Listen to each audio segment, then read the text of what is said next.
মন চায় রাখো দাড়ি, না হয় ফেলে দাও। মন চাইলে নামাজ পড়ো, মন চাইলে পড়ো না, মন চাইলে হালাল খাও, মন চাইলে খাও না। এই জিন্দেগির আর কত দাম? চোখের সামনে 3 সাদা কাপড়ের প্যাকেট হয়ে কত যুবকের কবরে রাখলাম। ছাত্র জনতার আন্দোলনে কত তাজা প্রাণ চলে গেল, করোনায় চলে গেল, ডেঙ্গুর আক্রান্ত হয়ে কত প্রাণ চলে গেল। এখন তোমার আমার পালা, আগামী বছর পর্যন্ত বাঁচার গ্যারান্টি আছে। এরে যুবক ভালো করে বুঝো, হিন্দুদের বুঝাইতে কষ্ট হবে, ইহুদিরে বুঝাইতে কষ্ট লাগবে, খ্রিস্টানের বয়ান করে বুঝাইতে কষ্ট হবে। তুমি তো মুসলমান, তুমি আল্লাহ মানো, নবী মানো, কোরআন মানো, হাদিস মানো, কাবা মানো, ধর্ম মানো, কালেমা মানো। তোমাকে বুঝাইতে এত কষ্ট হবে কেন? বয়ান করতে হবে কেন? তুমিও যে আল্লাহর গোলাম, আমিও সে আল্লাহর গোলাম। তোমার আল্লাহ আমার আল্লাহ এক, তোমার নবী আমার নবী এক, তোমার কোরআন আমার কোরআন এক, তোমার কাবা আমার কাবা এক, তোমার কালেমা আমার কালেমা এক, তোমার ধর্ম আমার ধর্ম এক। তুমি আমি দুনিয়াতে আসছি এক, বিদায় বেলা কাফন হবে 3টা, তাও এক, কালার হবে আলাদা। হুজুরদের কাফনের কালার একরকম, তোমাদের কালার আর এক রকম। কোটিপতি মারা গেলে তার সম্মানে একটা কাফন বাড়ায় দেওয়া হবে, গরিব মারা গেলে একটা কাফন কমায় দেওয়া হবে। আজকে আমি বক্তা ভয়া ভাব নিয়ে বসে আছি, আমার কত সম্মান, আমার কত দাম। আজকে তুমি টাকাওয়ালার ভাব নিয়ে বসে আছো, বাড়ির ভাব দেখাও, ক্ষমতার ভাব দেখাও। সাদা কাফনে যেদিন ঢুকবি সেদিন সব ভাব বন্ধ হয়ে যাবে।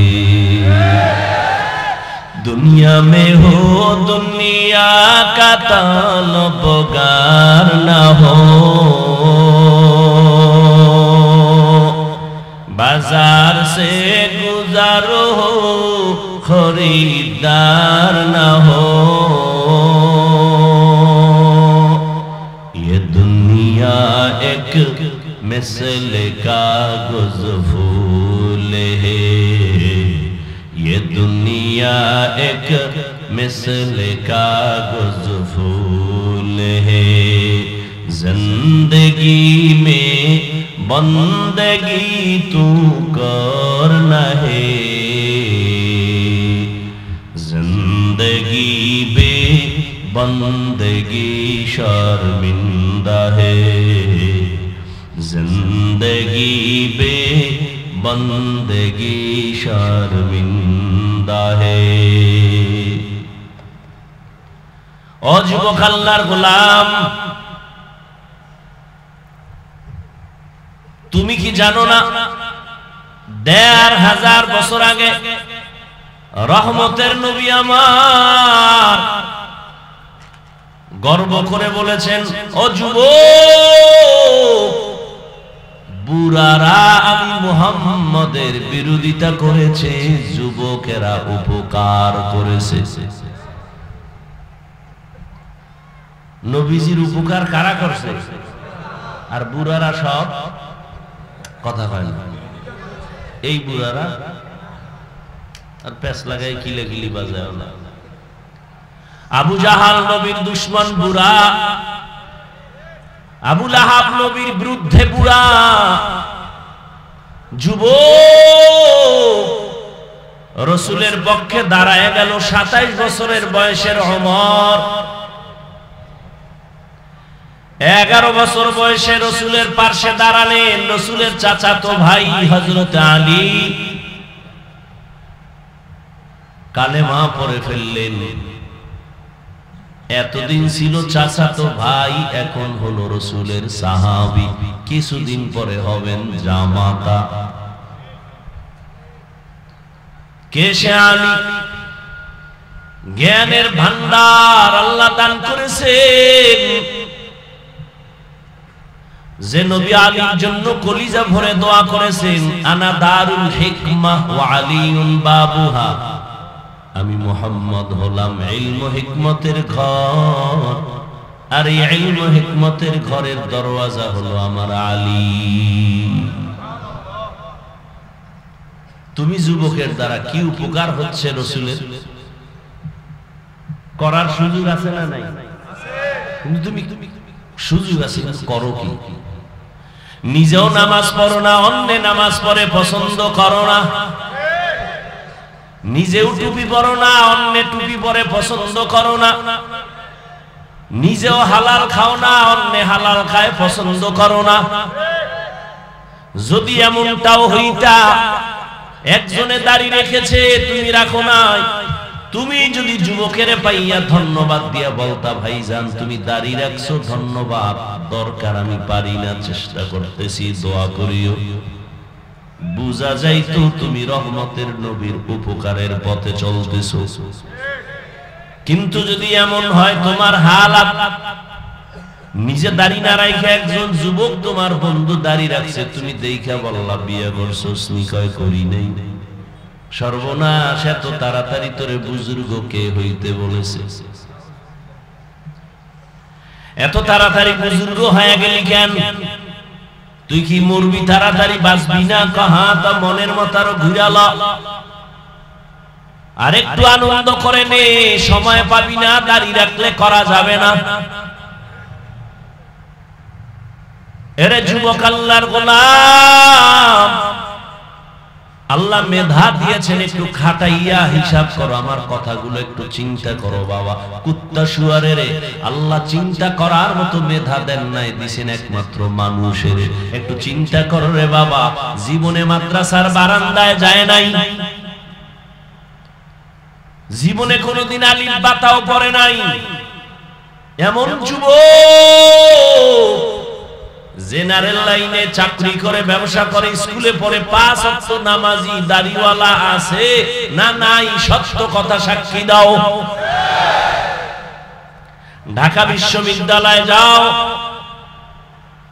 পাগড়ি লাগানো, দাড়ি লম্বা, লম্বা পোশাক, পেছন থেকে দেখলে মনে হয় বাইতুল মুকাররমের খতিব, কিন্তু সালাম দিয়ে জিজ্ঞাসা করো কোথায় কি করেন, বলে আমি ঢাকা কলেজে পড়ি, স্কুল কলেজে পড়ি। আর তোমার মতো যুবক যদি নামাজ পড়তে পারে, তুমি তোমাকে প্রশ্ন করো তুমি কেন পারো না? আমি তো হুজুর হইতে বলি নাই, বলছি আমি একবারও বলি নাই, বরং বাংলাদেশে আমি বুকে সাহস নিয়ে বলি, যুবকের পক্ষে আমি সান্ত্বনার বয়ান করি। স্কুলে পড়ো ধন্যবাদ, কলেজে পড়ো ধন্যবাদ, চাকরি করো ধন্যবাদ, তোমাকে আমার মতো হুজুর হওয়ার দরকার নাই। ডাক্তার হও, ইঞ্জিনিয়ার হও, প্রফেসর হও, সাংবাদিক হও, জীবনটা সফলতার লাইনে চালাও। কবি নজরুলের ইতিহাস পড়ো, গর্ব করো। ওই কবি নজরুলের চিনো না, ওর মা বাবারে চিনো না, কিন্তু গুণগান গাও। কবি নজরুল যদি তোর মতো সারা রাত মোবাইলে আকাম করতো, তাহলে তার নামের কোন ইতিহাসে জমিনে রচিত হতো না। জীবনে কি পাইলি? মোবাইল। আর কি পাইলি? চরিত্র নষ্ট করা। মানুষের জীবনের সফলতার জন্য দুইটা পুঁজি লাগবে, একটা থাকে আর একটা নাই, তোর জীবন বরবাদ। তুমি যদি সফল ডাক্তার হতে চাও, সফল ডাক্তার মানে 2500-এর ডাক্তার না, তুমি ডাক্তারি করে তোমাকে এমন সম্মান আল্লাহ দিবেন যে বাংলাদেশের প্রতিটি মানুষ তোমাকে চিনবে এবং তোমাকে হায়ার করে বিদেশে নিয়ে যাবে চিকিৎসার জন্য।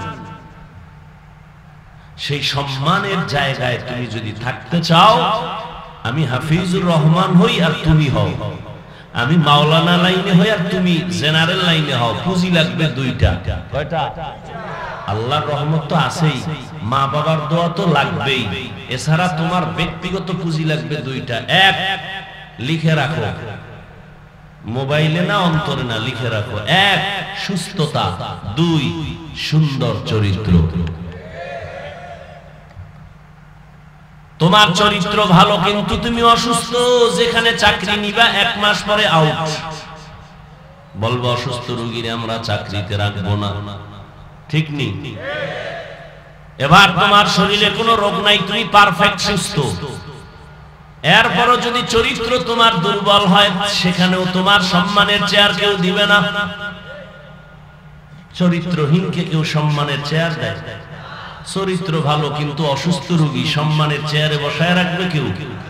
কেউ রাখবে। আর এই দোনোটা জবাই করতেছো মোবাইল দিয়া। চরিত্র নষ্ট করছো মোবাইল দিয়া, বলে এটা বুঝি, হ্যাঁ মোবাইলের দ্বারা চরিত্র নষ্ট হয় এটা বুঝতেছি, কিন্তু অসুস্থ মোবাইলের দ্বারা হই এটা কেমন হইল? আজ বাসায় গিয়া গুগলে সার্চ দে, আমাকে হুজুরদের কথা তো শুনবি বাপ মানবি না, মানলে মনে হয় যেন একটু ছোট হয়ে যাবি, দরকার নাই হুজুরের কথা মানার। গুগলে যাও, সেখানে তোমার প্যান্ট শার্ট টাইওয়ালা স্কলার বসা আছে, গবেষকরা বসা আছে, থিওরি দেওয়া আছে, সার্চ দাও লিখে, অ্যান্ড্রয়েড টাচ মোবাইল চালাইলে শরীরের কি ক্ষতি হয় সব সিরিয়ালে পেয়ে যাবা। এই মোবাইলে তোমার চোখের পাওয়ার নাই, কানের পাওয়ার নাই, হার্ট দুর্বল, বুকে ব্যথা বেড়ে গেছে, আগের তুলনায় মাথা ব্যথা বেড়ে গেছে। এইটা হুজুরগো কথা। তোমগো লাইনের মুরব্বী যারা প্যান্ট শার্ট টাইওয়ালা, এরা বলছে এটা মানবা না, আমগোটা না মানলে তো সমস্যা নেই, এদেরটা তো মানতে হবে। কানের পাওয়ার কমে গেছে, এই বেটা তোর এগুলি সব পার্স, এই পার্সের মেয়াদ আছে, আল্লাহ বানানোর সময় মেয়াদ দিয়ে দিছেন। এই কানের পার্স কতদিন সচল থাকবে? তুই যদি জোর করে ইচ্ছা করে ভেঙে ফেলো তার কাজ হবে না। জীবনে আমি কতটা কথা বলবো বেঁচে থাকার পর, আল্লাহ পাক তাও বাজেট করে দিছেন। আমার পার্সের বাজেট আছে, আমার কথার বাজেট আছে, খানার বাজেট আছে, হায়াতের বাজেট আছে। এই যুবক, কথারও কি আছে? বাজেট আছে। তুই যদি সারা রাত চ্যাটিং করে অতিরিক্ত কথা বইলেই ফেলাও, তাহলে কথার বাজেট শেষ, হায়াতের বাজেট বাকি যদি থাকে, তাহলে মরার আগে বোবা হয়ে থাকবি। কথার বাজেট যে আগে শেষ করছো রাতের বেলা। আমার কথা বুঝে আসে? আমি কি হাসির কথা বলছি? যদি বুঝে আসে তো কান্নার দরকার, হাসো কেন? নিজের জীবনটাকে ধ্বংস করে দিছো। কেউ যদি কানের উপর একটা থাপ্পড় মারত আর কান ভেন্দা হয়ে যাইত, থানায় যাইতি মামলার জন্য। তুই নিজে মোবাইল দিয়ে কানকে ধ্বংস করেছো, তোর বিরুদ্ধে বিচার কে করবে? নিজের কান নিজে ধ্বংস করেছো, হেডফোন লাগায়, কানের পার্স শেষ। মোবাইল তো আমরাও চালাই, মাঝে মাঝে কিতাবাদি দেখি, কিন্তু এখন চাইলে 5 মিনিট পরে গোলায় যায়, চোখে দেখি না। এখন মোবাইল দেখে ভিতরে আসে না কথাগুলো, বিরক্ত, মাথা ব্যথা করে। আমার হালাত যদি এমন হয়, তোমারটা কি হবে? আবার এই মোবাইল চালাইতে চালাইতে কিছু যুবক তোমাদের মতো রাস্তার উলঙ্গ পাগল হয়ে ঘুরে আছে। মানো আর না মানো, সত্য কথাটা স্বীকার করো।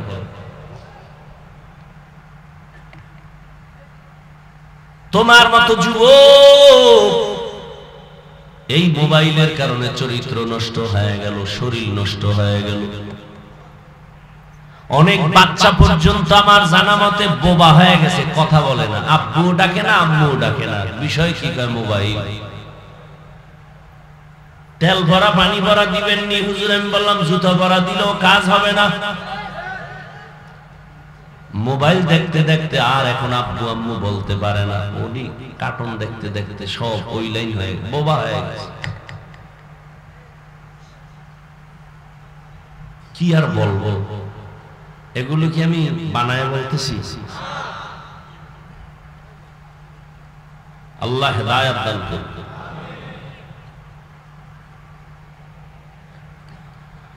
হ্যাঁ, আয়াত নিছি, হাদিস নিছি, ওদিকে ঢুকি নাই, বাকি ওই মূল বিষয়ের উপরে আমার কথা চলতেছে। এবার তরজমা বলে সংক্ষিপ্ত কিছু ব্যাখ্যা শুনাই। হেদায়েতের মালিক আল্লাহ, বলার দায়িত্ব আমাদের, মানবেন কিনা সে দায়িত্ব আপনাদের। ইয়া আইয়ুহাল্লাযীনা আমানুত্তাকুল্লাহ, আল্লাহ বলেন, ও মুমিন, আল্লাহকে ভয় করো, তাকওয়া অর্জন করো, ওয়া কুনু মা'আস সাদিকিন। আল্লাহর প্রিয় বান্দা, সত্যবাদী যারা, তাদের বন্ধু হইয়া থাকো। একটা হাদিস পড়েছিলাম, নবী বলেন, মান তাওয়াযা লিল্লাহ রাফাআহুল্লাহ। যে আল্লাহর জন্য নিজের বিনয়ী বানায়, ছোট বানায়, আল্লাহ তার মর্যাদা বাড়ায় দেয়।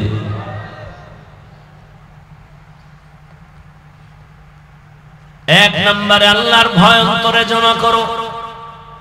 এত বয়ান চলে, এত বয়ান, দাওয়াত ও তাবলীগের বয়ান, পীর সাহেবদের বয়ান, জুমার দিন খতিব সাহেবদের বয়ান, আমাদের বক্তাদের বয়ান। এত বয়ানের পরেও কেন আমলের খাতা শূন্য? মাদ্রাসা তো কম না, অনেক মাদ্রাসা হয়েছে, অনেক ওয়াজ মাহফিল, অনেক মসজিদ হয়েছে, মুসল্লিও কমে না। জুমার দিন শুধু মুসল্লি বাড়ে আর বাড়ে, কমিটি বলে তাড়াতাড়ি সাত বাড়াও, কিন্তু আমলের খাতা শূন্য কেন? এর একমাত্র কারণ, কিয়ামত পর্যন্ত বয়ান চললেও মানুষ আমলে আসবে না যতক্ষণ পর্যন্ত আল্লাহকে ভয় না করবে। ভয়ের হাকিকত আমরা জানি না। এখানে যদি আমি প্রশ্ন করি, আপনারা কারা কারা আল্লাহকে ভয় করেন? সবাই হাত উঁচু করে বলবে, আমরা বেশি বেশি ভয় করি, বরং আপনাদের থেকে আমরা আরো ভয় করি। অথচ সেখানে এমন আশেক বসে আছেন, আজকে ফজর পড়ে নাই, জোহর পড়ে নাই, আসর পড়ে নাই, মাগরিব পড়ে নাই, এশাও পড়ে নাই। এমন আশেক নাই? কত বড় চাপাবাজ, নামাজ বাদ দিয়েও কয় তার দিল তাজা। আছে না নাই? বলে আমগো দিল পরিষ্কার। মদিনার নবী বলেন, যারা নামাজ পড়ে না ওরা নিকৃষ্ট দুনিয়ার চোর। চোরের দিল আর কেমন পরিষ্কার। পয়গম্বর বলেন, বেঈমান আর মুমিনের মধ্যে ব্যবধান নামাজ। বাইনাল আবদি ওয়া বাইনাল কুফরি তারকুস সালাহ। বেঈমানেরা নামাজ পড়ে না, মুমিনেরা নামাজ ছাড়ে না। ও যুবক, বারবার তোমাকে টার্গেট করি কেন জানো? মদিনার নবী তোমার জন্য দোয়া করেছেন, যুবকের দ্বারা দ্বীনের উপকার হয়েছে। দ্বিতীয়, যুবক, যৌবনের ইবাদতের মূল্য আল্লাহর কাছে অনেক বেশি। যৌবনের দাম আল্লাহর কাছে বেশি। কিয়ামতের ময়দানে যৌবন সম্পর্কে আলাদা প্রশ্ন করা হবে। যৌবন কালটা কেমনে ব্যয় করেছো, জবাব দাও। ও যুবক বাবা, তুমি স্কুলে পড়ো, কলেজে পড়ো, চাকরি করো, ব্যবসা করো, বাধা নাই। বরং আমি দোয়া করি তুমি একজন ভালো ডাক্তার হও, ইঞ্জিনিয়ার হও, প্রফেসর হও, তবে দাবি আমার বেয়াদব হইবা না। বেয়াদব হবা না, সাবধান। তোমার আচরণে যেন কখনো কোনো আলেম কষ্ট না পায়, তোমার ব্যবহারে কখনো যেন মা বাবা কষ্ট না পায়, তোমার ব্যবহারে কখনো যেন কোনো মুরব্বী কষ্ট না পায়। তোমার চরিত্র সুন্দর করো। তুমি গোটা দুনিয়াটাকে নিয়ন্ত্রণ করো, বা সেই মেধা আল্লাহ তোমাকে দিয়েছেন, তুমি নষ্ট করো কেন? নমরুদের মতো বেঈমান যদি গোটা দুনিয়াটা কন্ট্রোল করতে পারে, যেভাবেই হোক, জোরে জব্বরে, তোমার মেধা এত সুন্দর, তুমি কেন গোটা দুনিয়াটাকে নিয়ন্ত্রণ করতে পারবা না? পারবা, সে মেধা আছে, কিন্তু কাজে লাগাইলা না, বরং নষ্ট করে ফেলতেছো। আজকে তাকায় দেখছো না রে বাবা, তোমাদের দৃষ্টান্ত।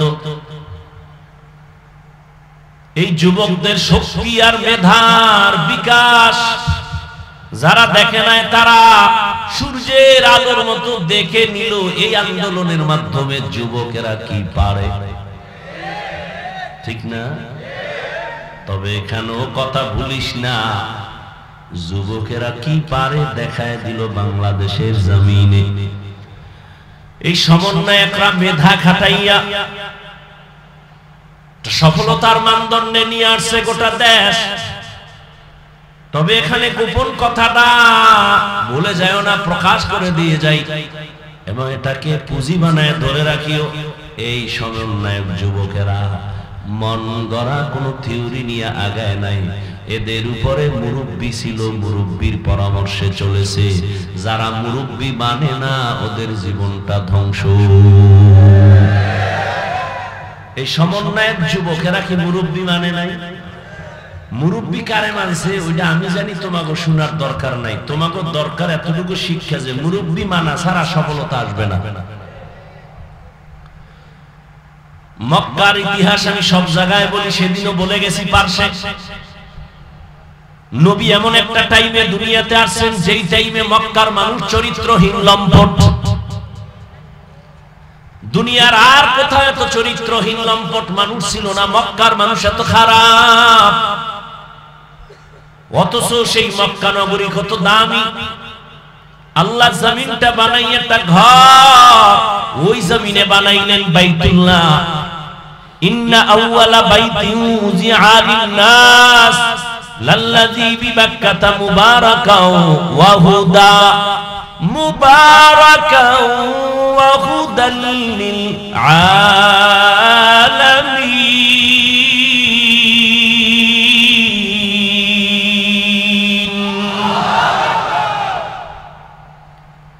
১৫০০ বছর হয়ে গেল, আর কোরআনের একটা ভুল কেউ বের করতে পারলো? অপচেষ্টা বহুজনে করছে, একটা ভুল পাওয়া যায়নি। কেউ পারছে? হাজার হাজার হাজার লাখ কোটি কোরআনের কপি জ্বালায় দিছে। কোরআন যেন এ জমিনে না থাকে, বন্ধ হয়েছে। ৮ বছরের সন্তানের দাঁড় করায় দাও মাইকের সামনে, পুরো কোরআনটা মুখস্থ পড়বে, একটা নক্তার ভুল হবে না। ওই কোরআন অপ্রিয় সত্য চিরন্তন। আল্লাহ বলেন আমি জমিনটা বানায় ঘর বানাইলাম বাইতুল্লাহ, এমন দামি একটা ঘর যে ঘরটার দিকে শুধু তাকায়া থাকবে অনবরত সওয়াব। শুধু দেখবে ওই আল্লাহর ঘর, সওয়াব। শুধু তাকায় রয়েছে, কিচ্ছু পড়েও না, অনবরত আমল নামায় সওয়াব। কিছু কিছু জিনিস আল্লাহ কত দয়া আমাদের করছেন, অনায়াসে নেক করতে পারি সেই সুযোগ দিছে। তোমার কোনো কষ্ট লাগবে না, চোখ খুলে তাকায় দেখো সওয়াব। কি দেখবো? মা দেখ, বাপ দেখ, মা বাবার দিয়ে তাকায় থাকো, অনায়াসে সওয়াব। আল্লাহর কোরআনটা খুলে তাকায় দেখো, সওয়াব। ওলামায়ে কেরাম আহলে হক যারা, যাদের বয়ানে মানুষের দিল পরিবর্তন হয়, আমলের জন্য অন্তর তৈরি হয়, দেখো সওয়াব। বাইতুল্লাহর দিয়ে তাকায় থাকবা, সওয়াব। এত দামি বাইতুল্লাহ, যেই বাইতুল্লাহর বাউন্ডারি আর এরিয়ার মধ্যে ঢুকলেই একবার আল্লাহ বললে ১,০০,০০০ বার আল্লাহ বলার সওয়াব। এত দামি জায়গা, প্রশ্ন বড় কঠিন। এত সুন্দর দামি জায়গার মানুষগুলো কেন পৃথিবীর নিকৃষ্ট লম্পট চরিত্রহীন? আরে ভাই, আতরের দোকানে গেলে কিনতে না পারলে অন্তত গ্যারান্টা তো পাওয়া যায়। কি ভাই? তাহলে বাইতুল্লাহর মতো জায়গার মানুষ খারাপ হতে পারে মানি, কিন্তু পৃথিবীর থেকে সব থেকে খারাপ কেন? এর একমাত্র জবাব, মুরব্বী মানে নাই। আমার বয়ানের মূল থিম যে আয়াত পড়ছি, এর বিষয়বস্তু ১, আল্লাহকে ভয় করো, ২, মুরব্বী মেনে চলো। এটা আমার আয়াতের বিষয়বস্তু। যারা মুরব্বী মানে না, আল্লাহর কসম ১ বার, আল্লাহর কসম ২ বার, আল্লাহর কসম ৩ বার, ওয়াল্লাহি বিল্লাহি তাল্লাহি, যারা আল্লাহর খাঁটি বান্দা, যারা তাকওয়াওয়ালা, এদেরকে না মানিয়া নিজের মন মতো চলে, এদের দুনিয়াও বরবাদ, আখিরাতও বরবাদ।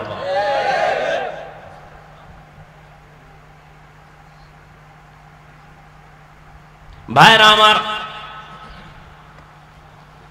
ঈসা নবী চলে গেছেন, আমগো নবীর আগে আর কোন নবী? বুঝেন না কথা? ঈসা নবী চলে গেলেন, এরপরে কোন নবী আসছেন? আমাদের নবী। মাঝখানে আর কোন নবী? কিন্তু নবী পরের দিনই আসছেন, ৫০০ বছরের উপরে চলে গেছে। তাহলে এই টাইম উম্মত মুরব্বী হারা। কি হারা? এই মুরব্বী হারা হইয়া মন মতো চলা শুরু করছে। বাইতুল্লাহর মতো ঘরের ভিতরে ৩৬০ মূর্তি টানায়া দিছে ভিতরে। কয়টা? 360টা মূর্তি টানায় দিছে বাইতুল্লাহর ভেতরে। নারী আর পুরুষ বাইতুল্লাহর চারপাশ তাওয়াফ করে, উলঙ্গ, কেউ কাপড় পরে না। নারীদের অবহেলিত রাখে, কন্যা সন্তান পছন্দ করে না। কন্যা সমাজের বোঝা, বিধবা নারী সমাজের বোঝা। রহমতের নবী আইসা যখন মুরব্বী চলে আসলেন, ব্যালেন্স ঠিক হয়ে যাইতেছে। এখন মক্কার মানুষগুলো মুরব্বী যে মানে সেই লাইনে আসে। এখন মুখের মধ্যে পাথরের টুকরা দিয়ে কথা বলে না প্রয়োজন ছাড়া। যখনই মুরব্বীকে মাইনা চলা শুরু হয়ে গেল, এখন আর গালি শুনে গালি দেয় না, গালির জবাবও দেয় না। আজান হয়ে গেল, নামাজে দাঁড়ায়, বুড়া মানুষ দেখলে সহযোগিতা করে, ভাইয়ের হক নষ্ট করে না, সন্তানের হক নষ্ট করে না। নবী আইসা ব্যালেন্স করে দিলেন। কন্যা সন্তান পাইছো, শুকর আদায় করো, তুমি একটা জান্নাত পেয়ে গেছো। দুইটা কন্যা পেয়েছো, তুমি দুইটা জান্নাতের মালিক।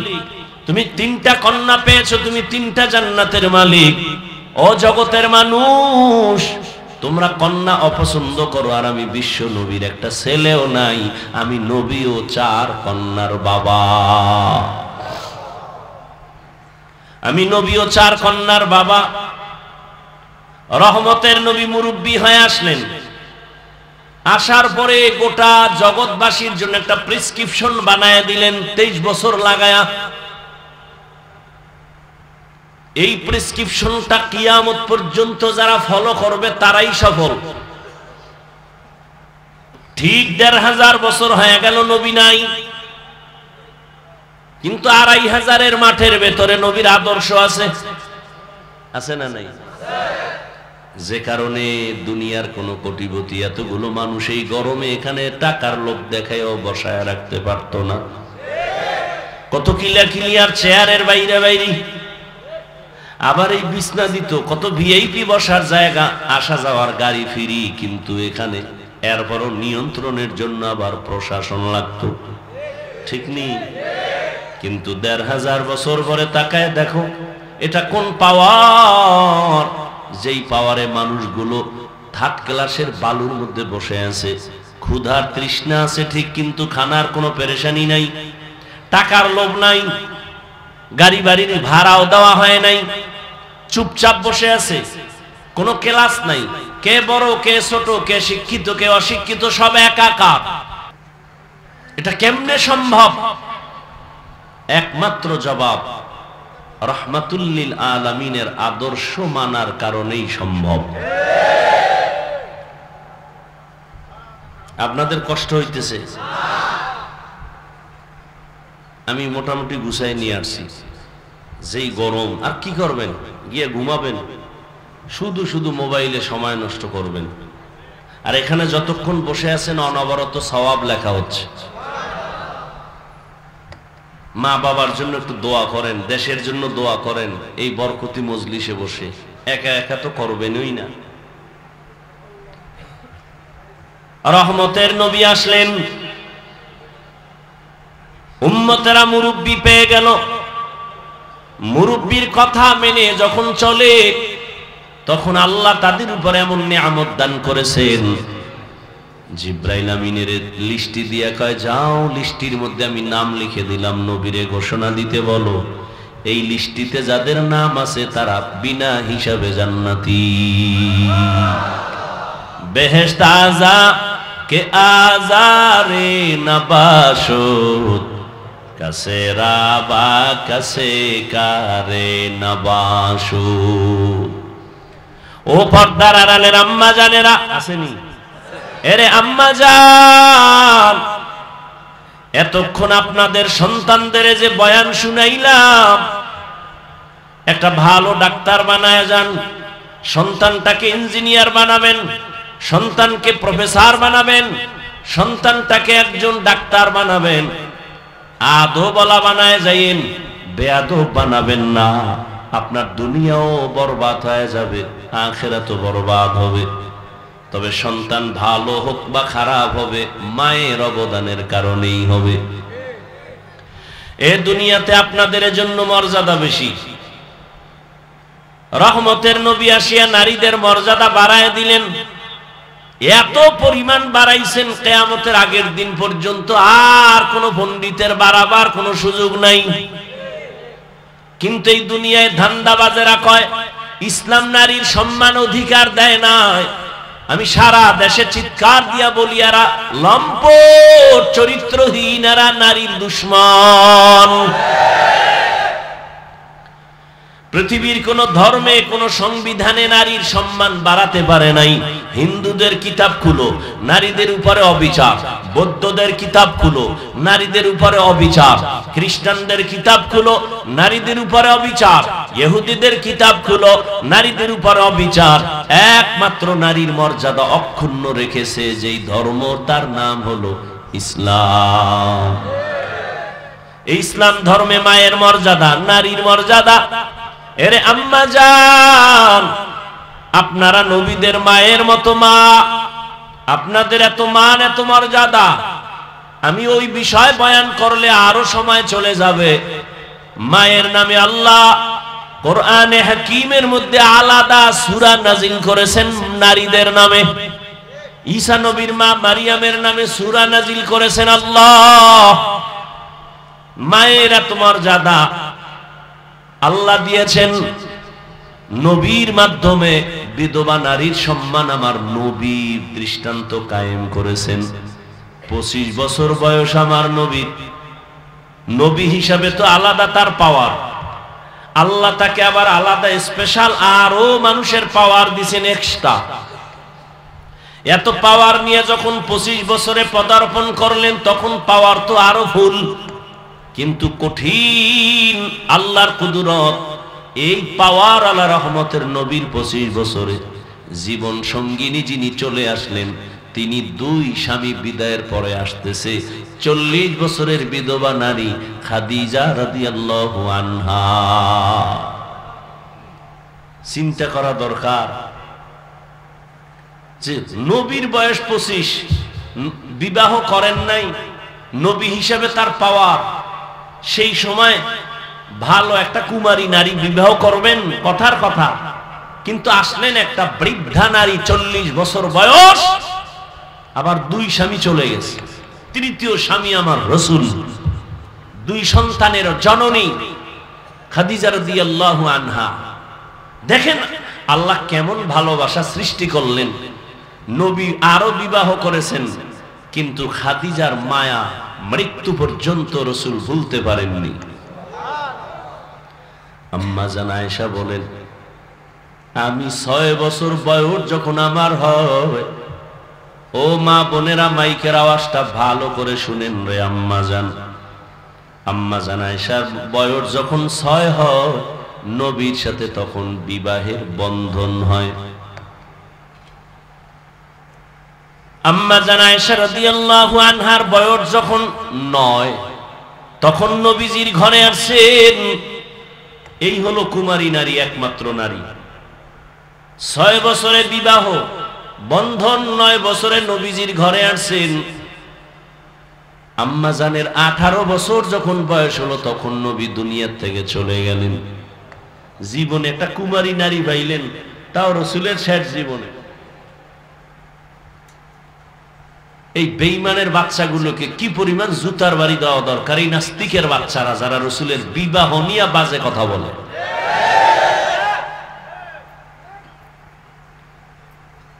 নবীজি একজন মাত্র কুমারী নারী পেয়েছেন, 6 বছরে বিয়া হলো, 9 বছরে নবীর ঘরে আসছেন। আয়েশা নবীর ঘরে 18 বছর যখন আম্মা জানের বয়স, তখন নবী বিদায় হয়ে গেলেন। বলেন আমার আম্মা জান নবীর ঘর করলেন কয় বছর? কয় বছর? আমাদের বোনদের তো 18 বছরে বিয়াই হয় না, কি আবার আইন করে 18-র আগে বিয়া নয়, 24-এর আগে না। আর আম্মা জানের 18 বছর বয়স হইয়াই গেল, নবী এখন বিদায়। নবীজির ঘর করলেন মাত্র 9 বছর। আম্মা জান 9 বছর নবীর ঘর করে কি পাইলেন? আম্মা জান বলেন, আমি 2000-এর উপরে হাদিসের হাফেজা হয়ে গেছি। দুনিয়াতে শ্রেষ্ঠ তাফসীরকারী, কোরআনের তাফসীর করনেওয়ালা একমাত্র আম্মা জান আয়েশা।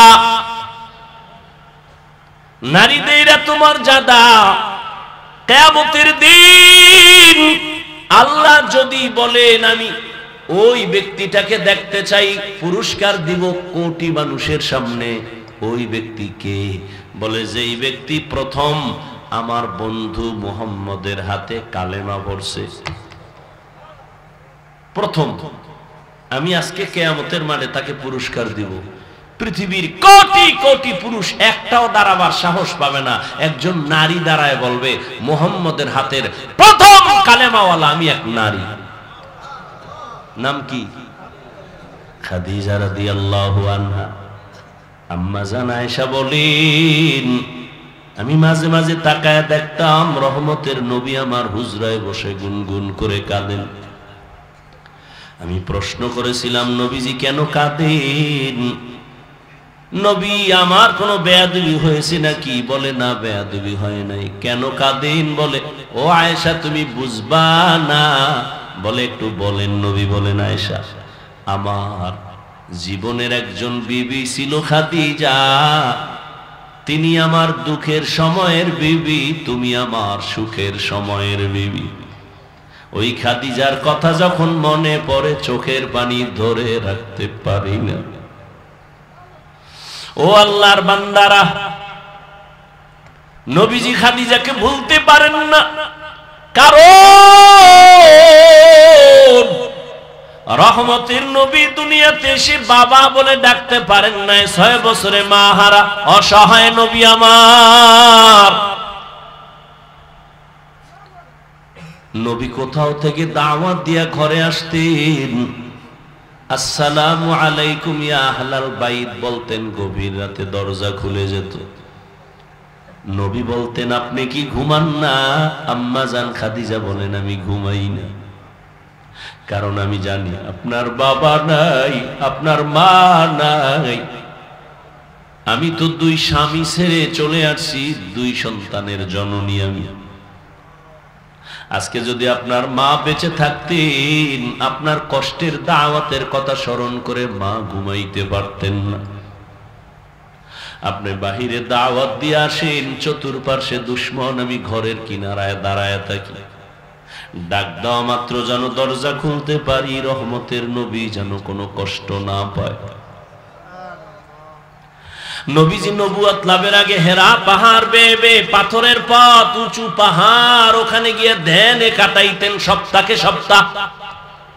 আসেন না নবী, আম্মা জান খাদিজা বুড়া মানুষ মহিলা একা একা নাস্তা রেডি করিয়া ওই পাহাড় বেয়ে বেয়ে বেয়ে বেয়ে উপরে উঠে রসুলের কাছে নাস্তা পৌঁছাইতে। ও 2500-এর মুরব্বীরা, ও জ্ঞানীদেরকে বলবো, যারা বড় বউয়ের অবেদান ভুলে গিয়া দ্বিতীয় বিয়া করার জন্য পাগল, বড় বউয়ের অবদান অস্বীকার করতে পারবা না রে স্বামী। তোমার জীবনের কষ্টের ভাগ নিছে তোমার বড় প্রথম স্ত্রী। কি? তোমার জীবনের কষ্টের ভাগ, সংসারের মধ্যে কত তুফান আসছে, এগুলো মোকাবেলা করছে তোমার প্রথম স্ত্রী। এইবার পরের স্ত্রী আসছে তোমারটা নেওয়ার জন্য, কিছু দেওয়ার জন্য না। ঠিক নি? রহমতের নবী খাদিজা রাদিয়াল্লাহু আনহার কথা মনে করে কাঁদতেন। আর তিনি যতদিন বেঁচে ছিলেন নবী দ্বিতীয় বিবাহ করেন নাই। এক আল্লাহর বান্দা দ্বিতীয় বিয়া কইরা কত গর্ব করে। আমি বললাম কেমন আছেন? কয় অনেক ভালো আছি। আমি যখন 2টা কথা বলছি না, কয় এখন করমু কি? আমি তুমি সাগরে ঝাঁপ দাও। এই বড় স্ত্রী, তার অন্তরে চাপা কত কষ্ট, স্বামীর ঘরে এসে কত তুফান আর কত ঝড় ঝাপটা বরদাস্ত করে সংসার আমি সুন্দর করে সাজাইলাম। সাজানো সংসারে আইসা আর একজনে ফুল ফুটাবে, এটা প্রথম স্ত্রী মেনে নিতে পারে না। এরপর আসো সন্তান, ওই ঘরেও সন্তান, দ্বিতীয় ঘরেও সন্তান। যতই বাহাদুরি করো, সন্তানের মনে কিন্তু একটা চাপা কষ্ট থেকে যায়, বলতে পারে না। কয়েক মাস আগে রাজশাহী একটা মেয়ে লাইভে আসিয়া হত্যা আত্মহতি দিয়েছে, ফাঁস দিয়েছে, আর বলেছে বাবা তোমার কারণে মরে গেলাম, তুমি আর একটা বিয়ে করছো।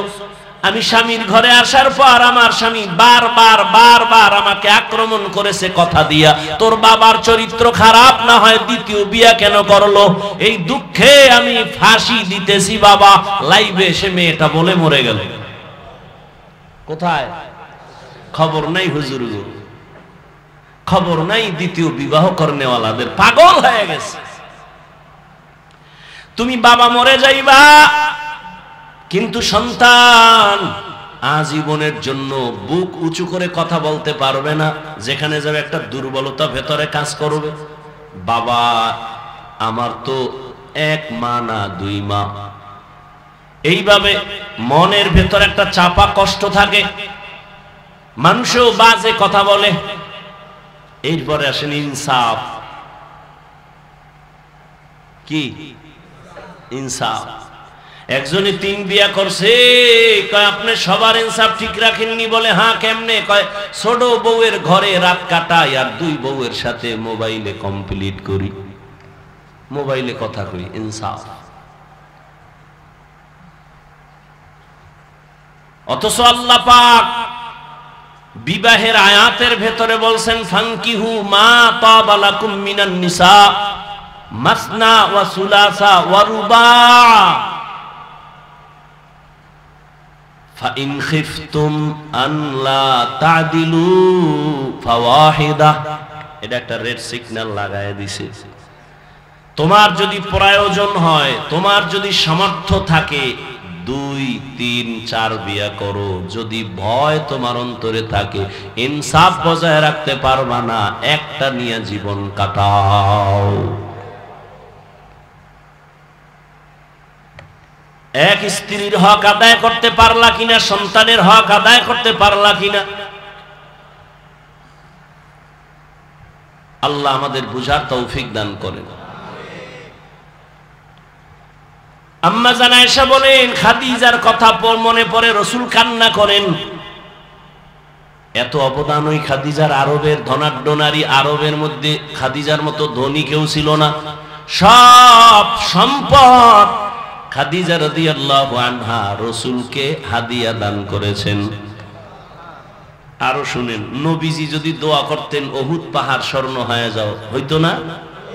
কিন্তু নবীর বন্ধু, আপন মানুষ, বংশের লোকেরা নবীজিকে গৃহবন্দী করে শিয়াবে আবু তালিবের মধ্যে আটকায়া দিয়েছেন। 3 বছর পানি দেয় না, খানা দেয় না, কিচ্ছু দেয় না। নবীজি গাছের পাতা ছিঁড়ে ছিঁড়ে চাবাইয়া খায়া পেটের ক্ষুধা নিবারণ করছেন। ওই সময় আম্মা জান খাদিজা আরবের বড় ধনী নারী, কিন্তু নবীজির মহব্বত লাভের আশায় তিনিও নবীর কাছে গৃহবন্দির এরিয়ায় শিয়াবে আবু তালিবে যাইয়া নবীর সাথে দিন রাত্র কাটায়, আর তিনিও গাছের পাতা খায়। এই প্রথম স্ত্রী।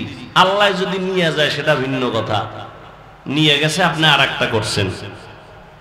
তো প্রথম স্ত্রীর অবদান অস্বীকার করতে পারবে এমন একটা পুরুষ আমাকে দেখান তো।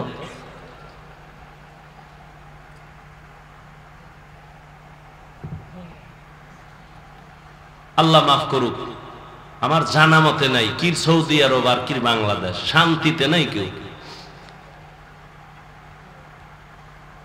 আর অধিকাংশ এই ঝামেলাগুলো কারা পড়ে? যাদের টাকা একটু বেশি হয়, তারা চোখ ডাইনে বামে দৌড়ায় আর মোবাইল। কি ফান্দে ফইরা বগা কান্দে, এমন ফান্দে ফইরা গেছে, মিস কল পাইছে। যখন একটু ব্যাক করছে, বিপরীত আওয়াজ শুনে ডানা কাটা ভরি। সুন্দর সুন্দর কথা কয় সাজায়া, মধুমাখা আওয়াজ, মাঝে মাঝে ইংলিশও কয়।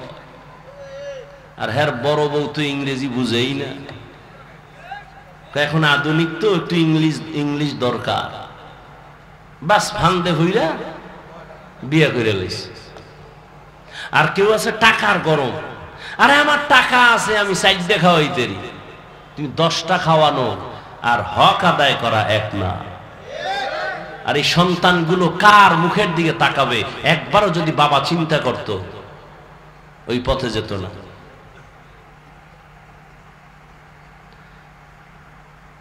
কোন যুক্তি টুক্তি নাই, বিধবা নারী বিয়ে করবে নাইলে এগো উপায় কি? তো বিধবা নারী কেউ আছে পাও ভাঙ্গা, কেউ আছে সয়ে দেয় না, এই একটা করো না দেখি তো। বিধবার প্রতি এত তোমার কদ্দুর মায়া, তুমি তো খুঁজে মুজা দেখবা সুন্দরী রূপসী ডানা কাটা ভরি, চোখ নেই একটা, বাপ পাও ভাঙ্গা হবে না। আল্লাহ আমাকে মাফ করেন, আমিন বলবেন না? আল্লাহ আপনাদেরও মাফ করেন। আল্লাহ মা বোনদের ইজ্জতকে আরো বাড়ায় দেন। আল্লাহ পুরুষদেরকেও সঠিক সিদ্ধান্তে আল্লাহর মোহাব্বত নিয়ে চলার তৌফিক দান করেন। আমার এতক্ষণ এই বিষয়ে আলোচনার দ্বারা আপনারা কি বুঝলেন? আমি একাধিক বিবাহের বিরুদ্ধে কথা বলছি। এই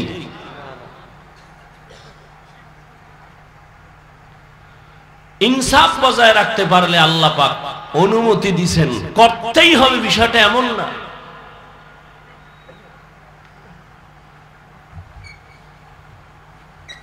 আল্লাহ আমাদের বুঝার তৌফিক দান করেন। রহমতের নবী বিধবা নারী খাদিজা রাদিয়াল্লাহু আনহাকে বিবাহ করে সম্মান বাড়ায় দিয়েছেন। ও পর্দার আড়ালের আম্মা জানেরা, আপনারা নবীদের মায়ের মতো মা খাদিজা রাদিয়াল্লাহু তাআলা আনহার মতো দামি নারী, আপনারা আয়েশা রাদিয়াল্লাহু তাআলা আনহার মতো দামি নারী, ফাতেমা রাদিয়াল্লাহু তাআলা আনহার মতো দামি নারী। এরে আম্মা জান, আবার কিছু কিছু আম্মা জানেরও কিছু দুর্বলতা আছে। স্বামী একদিক রাস্তা দিয়ে দৌড়ায়, আম্মা জান আর এক রাস্তায় দৌড়ায়। স্বামীর অঢেল সম্পদ ডান বাম করে চলাফেরা করে, টাকা পয়সা উল্টা পাল্টা ব্যয় করে। এই জন্য একজন মা ঘরের অলংকার, একজন আম্মা যদি স্বামীর কামাই রুজি সব ডাটা নিয়ে চলে, এমন কোন স্বামীর ক্ষমতা নাই যে একটা টাকা হারাম ঘরের মধ্যে ঢুকাবে। স্বামী বেচারা চাকরি করে, বেতন কত 50, মাস শেষ 50 আসছে, পরের মাসে 52,000। স্ত্রী যদি বলে স্বামী 2,000 বেশি কেন, একজনে হাত দিয়ে দিছে, মানলাম। তৃতীয় মাসে দেখে 5,000 বেশি। স্ত্রী যদি প্রত্যেক মাসে ধরা দেয়, তাহলে কোন স্বামীর ক্ষমতা নাই হারাম টাকা ঘরে ঢুকাবে। আম্মাজান জিগাইবে কখন, সে আরো খুশি, আরো আনো, যতবারও আনো। এরে আম্মা জান, হারাম টাকায় আরাম নাই। স্বামীকে সঠিক সিদ্ধান্তের পথে চালাইয়েন, না খাইয়া থাকবেন, তারপরও আপনার স্বামী যেন হারাম টাকা ঘরে না ঢুকায়। হারামের ভেতরে শান্তি নাই রে মা, শরীরটাও নষ্ট হয়ে যাবে, সন্তানও আপনাদের বিরুদ্ধে চলে যাবে। যেই সন্তানকে মা বাবায় হারাম খাওয়ায়, লিখে রাখো লিখে রাখো লিখে রাখো, সুদের টাকা ঘুষের টাকা যেই মা বাবা সন্তানের খাওয়ায়, ওই সন্তান কোনোদিন মা বাবার খেদমত করবে না।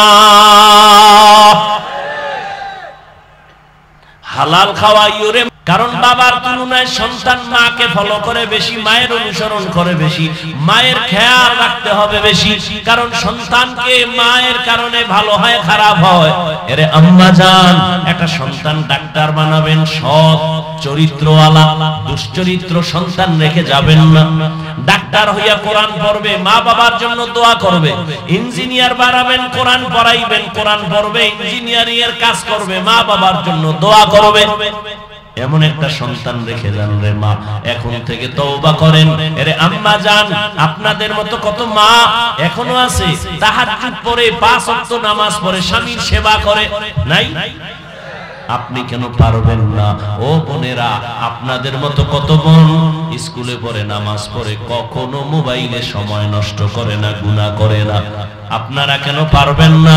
ও যুবক বাবাজিরা, এখনো কি তওবা করবা না? কয়দিন এই যৌবনের বাহাদুরি করবা?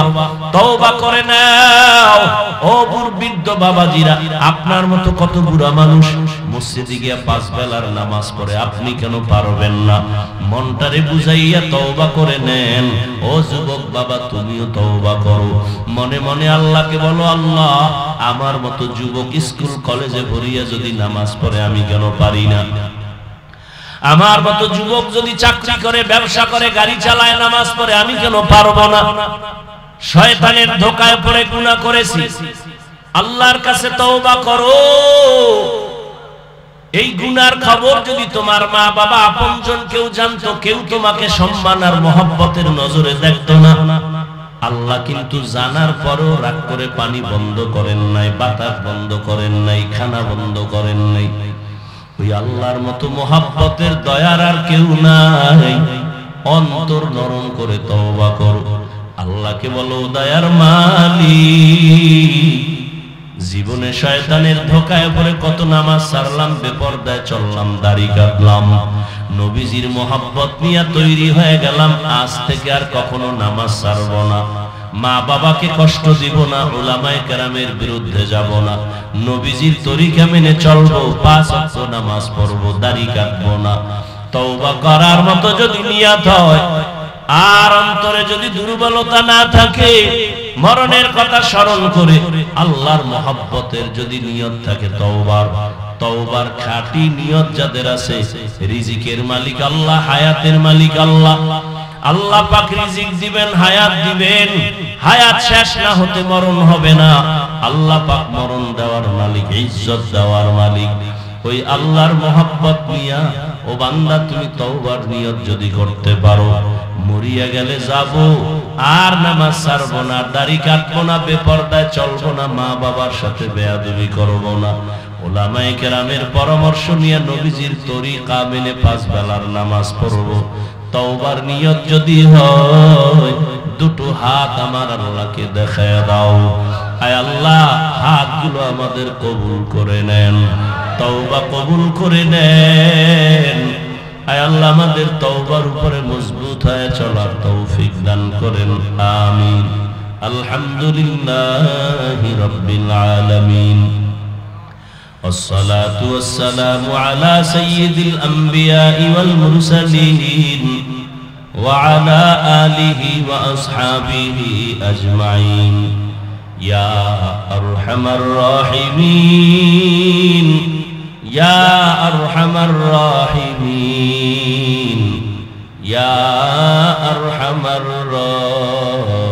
الراحمين رب ارحمهما كما ربياني صغيرا اللهم إنك عفو كريم تحب العفو فاعف عنا اللهم إنا نسألك رضاك والجنة ونعوذ بك من سخطك والنار رب ارحمهما كما ربياني صغيرا اللهم إنا نعوذ بك من البرص والجنون والجذام وسيء الأسقام উদয়ার মালিক কুদরতের নজর দিয়া তাকায় দেখেন উলামায়ে কেরাম মুরব্বি হাজী সাহেব কত ব্যবসায়ী চাকরিজীবীরা আপনার দরওয়াজায় হাজির পর্দার আড়ালে কত মা বোনেরা কত যুবক কত ছাত্র ভাইরা হাত তুলেছেন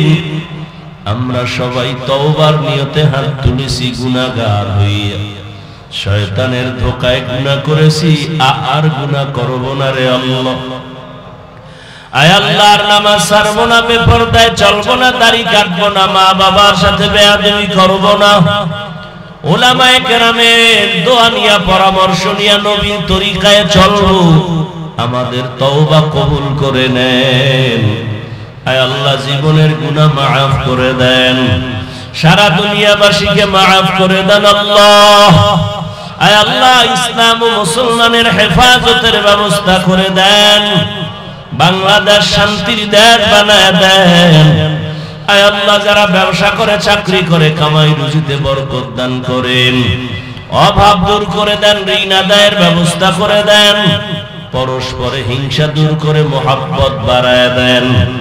আয় আল্লাহ মা বোনদের আবেদা পর্দানিশী বানায় দেন, সন্তানগুলো নেককার বানায় দেন, আমার কলিজার প্রত্যেকটা যুবকের দিনের খাদেম বানায় দেন। মোবাইলের গুনাহের থেকে হেফাজত করেন আল্লাহ, ঘরে ঘরে সুন্নতের বাদ